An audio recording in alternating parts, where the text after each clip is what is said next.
सुबह का वक्त था। ठाकुर दर्शन सिंह के घर एक हंगामा बरपा था। आज रात को चंद्र ग्रहण होने वाला था।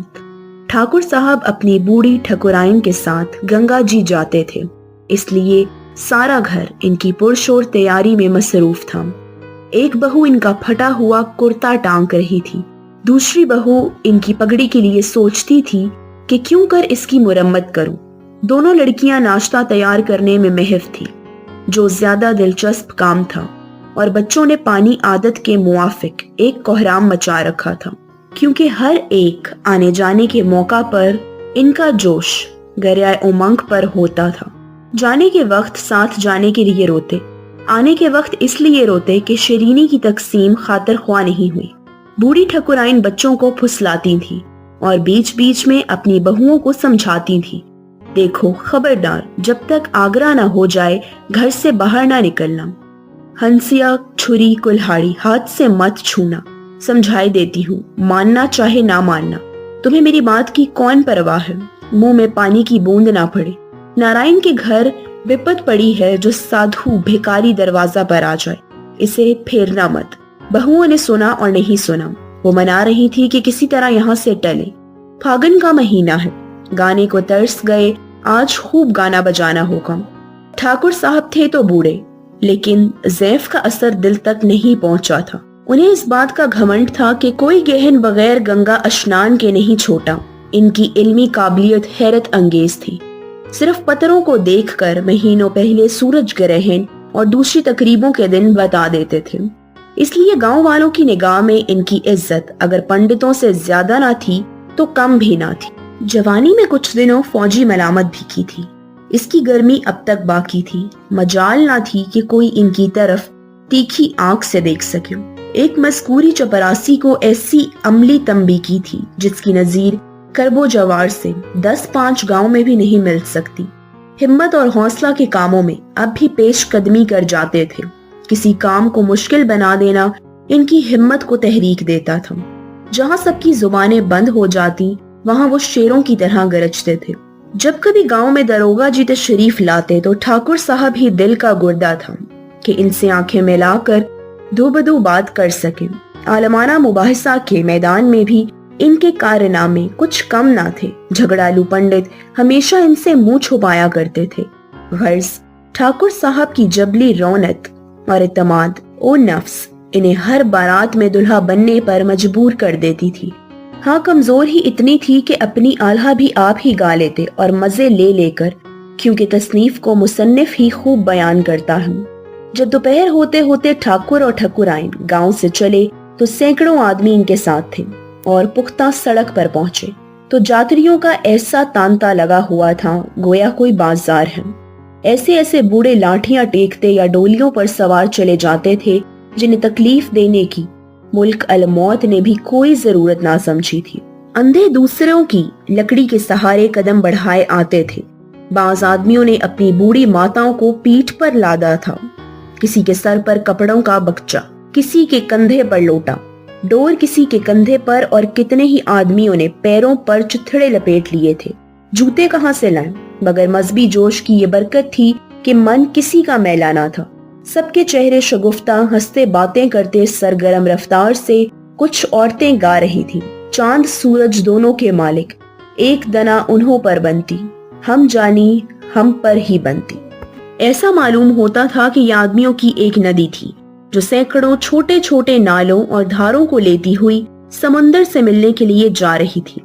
जब ये लोग गंगा के किनारे पहुंचे तो सपहर का वक्त था, लेकिन मीलों तक कहीं तल रखने की जगह ना थी। इस शानदार नजारे से दिलों पर अकीदत और एहतराम का ऐसा रोब होता था कि बेख्तियार गंगा माता जी की जय की सदाएं बुलंद होती जाती थी। लोगों के एतकाद इसी नदी की तरह उमंडे हुए थे, और वो नदी, वो लहराता हुआ नीलजार, वो तिश्ना कामों की प्यास बुझाने वाली, वो नामुरादों की आस, वो बरकतों की देवी, वो पाकीज़गी का सरचश्मा, वो मश्रते खाक को पना देने वाली गंगा हंसती थी, मुस्कुराती थी और उछलती थी।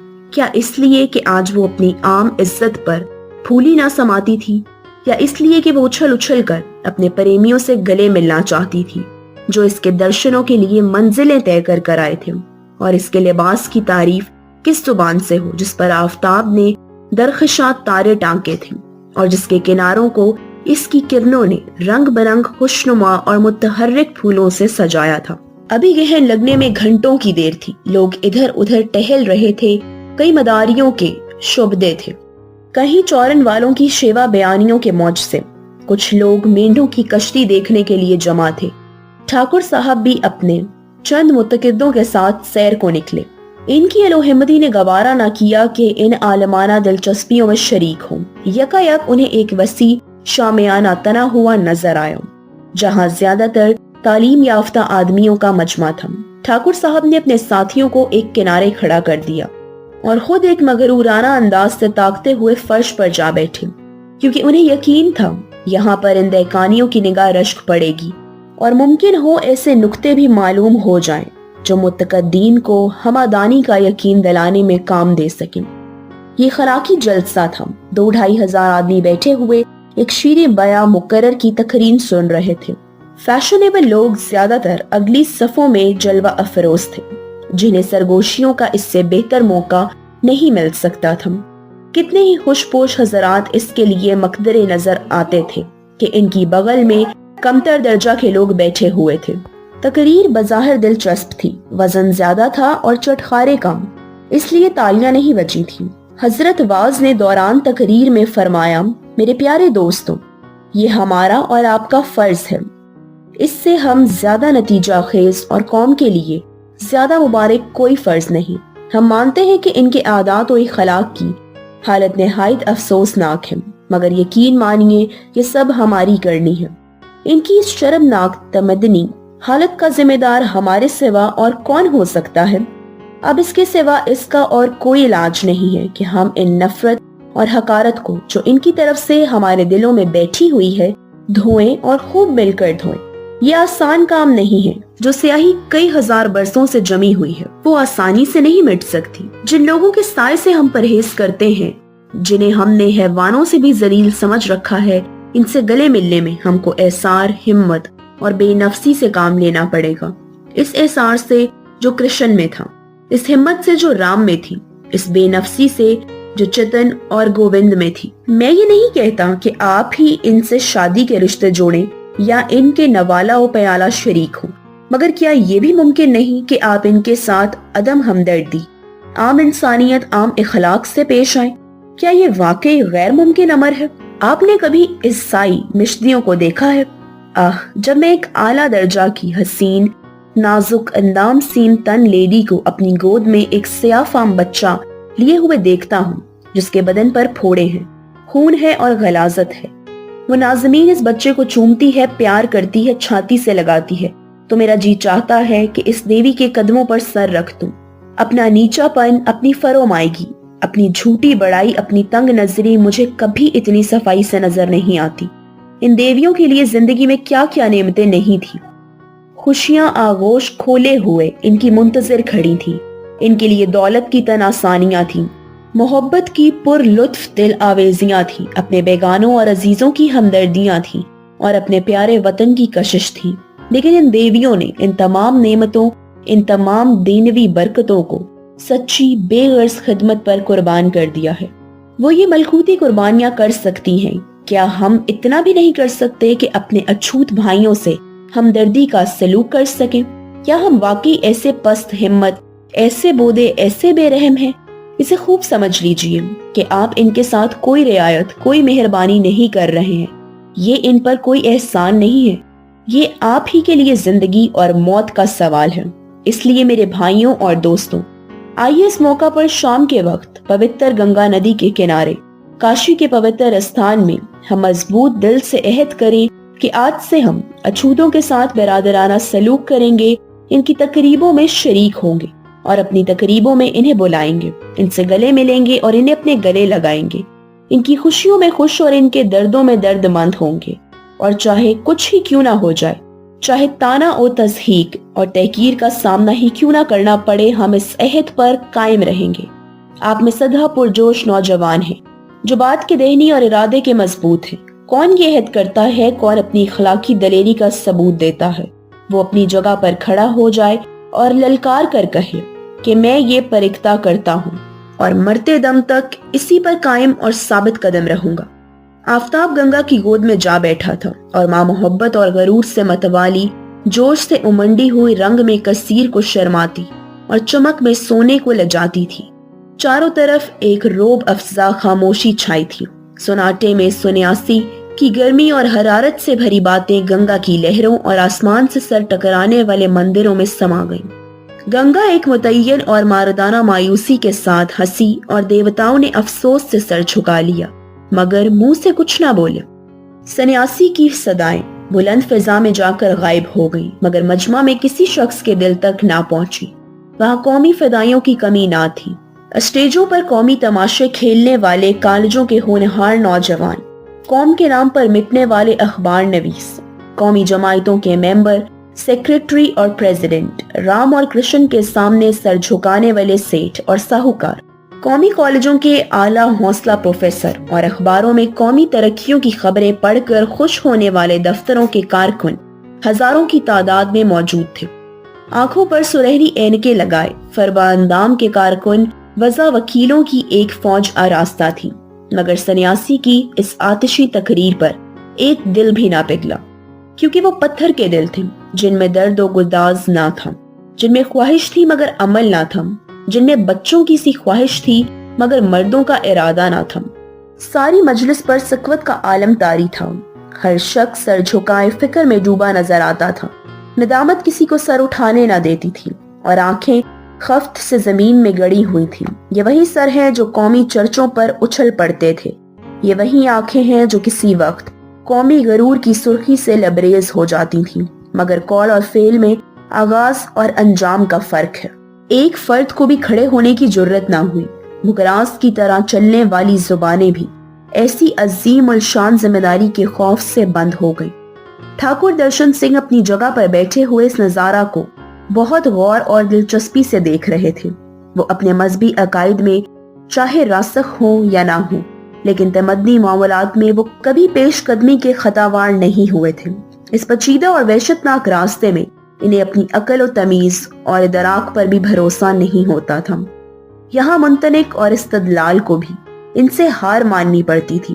اس میدان میں وہ اپنے گھر کی مستوارات کے حکم کی تعمیل کرنا ہی اپنا فرض سمجھتے تھے، اور چاہے انہیں بذاتہ کسی معاملے میں کوئی اعتراض بھی ہو لیکن یہ نسوانی معاملہ تھا اور اس میں وہ مداخلت نہیں کر سکتے تھے کیونکہ اس سے خاندانی نظام میں شورش اور تلاطم پیدا ہو جانے کا زبردست احتمال رہتا تھا۔ اگر اس وقت ان کے بعض سرگرم نوجوان دوست اس کمزوری پر انہیں آڑے ہاتھوں لیتے تو وہ بہت دانشمندی سے کہا کرتے تھے، بھائی یہ عورتوں کے معاملے ہیں، ان کا جیسا دل چاہتا ہے کرتی ہیں، میں بولنے والا کون ہوں؟ غرض یہاں ان کی فوج گرم مزاجی ان کے ساتھ چھوڑ دیتی تھی۔ یہ ان کے لیے وادی تسلم تھی جہاں ہوش و حواس مسخ ہو جاتے تھے اور قرآنہ تقلید کا پیر تسمہ پاگردن پر سوار ہو جاتا تھا۔ لیکن یہ للکار سن کر وہ اپنے تئیں قابو میں نہ رکھ سکے۔ یہی وہ موقع تھا جب ان کی ہمتیں آسمان پر جا پہنچتی تھیں۔ جس بیڑے کو کوئی نہ اٹھائے اسے اٹھانا ان کا کام تھا۔ امتناع سے انہیں روحانی مناسبت تھی۔ ایسے موقع پر وہ نتیجہ اور مصلحت سے بغاوت کر جاتے تھے، اور ان کے اس حوصلہ میں حرص شہرت کو اتنا دخل نہیں تھا جتنا اپنی فطری میلان کو، ورنہ یہ غیر ممکن تھا کہ ایسے جلسے میں جہاں علم و تہذیب کی نمود تھی اور جہاں طلائی اینکوں سے روشنی اور گوناگو لباسوں سے فکر تاباں کی شعائیں نکل رہی تھیں، جہاں وضاح کی نفاست سے، روب اور فربہی تبزات سے وقار کی جھلک آتی تھی، وہاں ایک دہقانی کسان کو زبان کھولنے کا حوصلہ ہوتا۔ ٹھاکر نے اس نظارے کو غور اور دلچسپی سے دیکھا۔ اس کے پہلو میں گدگدی سی ہوئی زندہ دلی کا جوش رگوں میں دوڑا۔ وہ اپنی جگہ سے اٹھا اور مردانہ لہجے میں للکار کر بولا، میں یہ پرکھتا کرتا ہوں اور مرتے دم تک اس پر قائم رہوں گا۔ اتنا سننا تھا کہ 2000 آنکھیں اندازے تحیر سے اس کی طرف تاکنے لگی۔ کیا وضع تھی!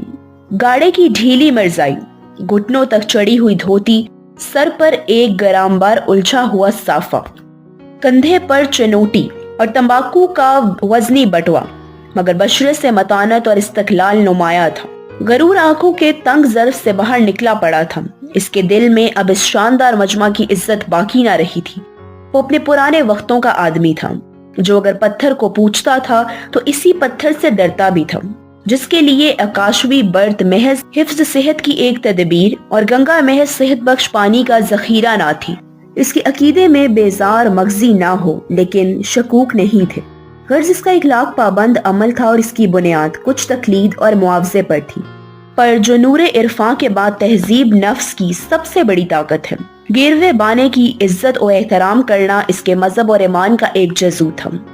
سنیاس میں اس کی روح کو اپنا فرمان گزار بنانے کی ایک زندہ طاقت چھپی ہوئی تھی اور اس طاقت نے اپنا اثر دکھایا، لیکن مجمع کی اس حیرت نے بہت جلد تمسخر کی صورت اختیار کی۔ پرمعنی نگاہیں آپس میں کہنے لگی، آخر گنوار ہی تو ٹھہرا، دہقانی ہے، کبھی ایسی تقریریں کاہے کو سنی ہوں گی۔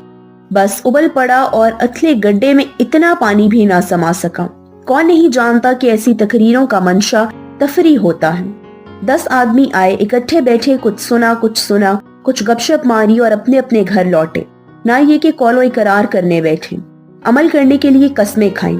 مگر مایوس اور دل گرفتہ سنیاس سوچ رہا تھا، افسوس، جس ملک کی روشنی میں اتنا اندھیرا ہے وہاں کبھی روشنی کا ظہور ہونا مشکل نظر آتا ہے۔ اس روشنی پر، اس اندھیری، مردہ اور بے جان روشنی پر میں جہالت کو ترجیح دیتا ہوں۔ جہالت میں صفائی ہے، ہمت ہے، اس کے دل اور زبان میں پردہ نہیں ہوتا، نہ قول اور فعل میں اختلاف۔ کیا یہ افسوس کی بات نہیں کہ علم جہالت کے سامنے سر جھکائے؟ اس سارے مجمع میں صرف ایک شخص ہے جس کے پہلو میں مردوں کا دل ہے اور گواہ سے بیدار مغزی کا دعویٰ نہیں، لیکن اس کی جہالت پر ایسی ہزاروں بیدار مغزیوں کو قربان کر سکتا ہوں۔ تب وہ پلیٹ فارم سے نیچے اترے اور درشن سنگھ کو گلے سے لگا کر کہا، ایشور تمہیں پرتگیا پر قائم رکھے۔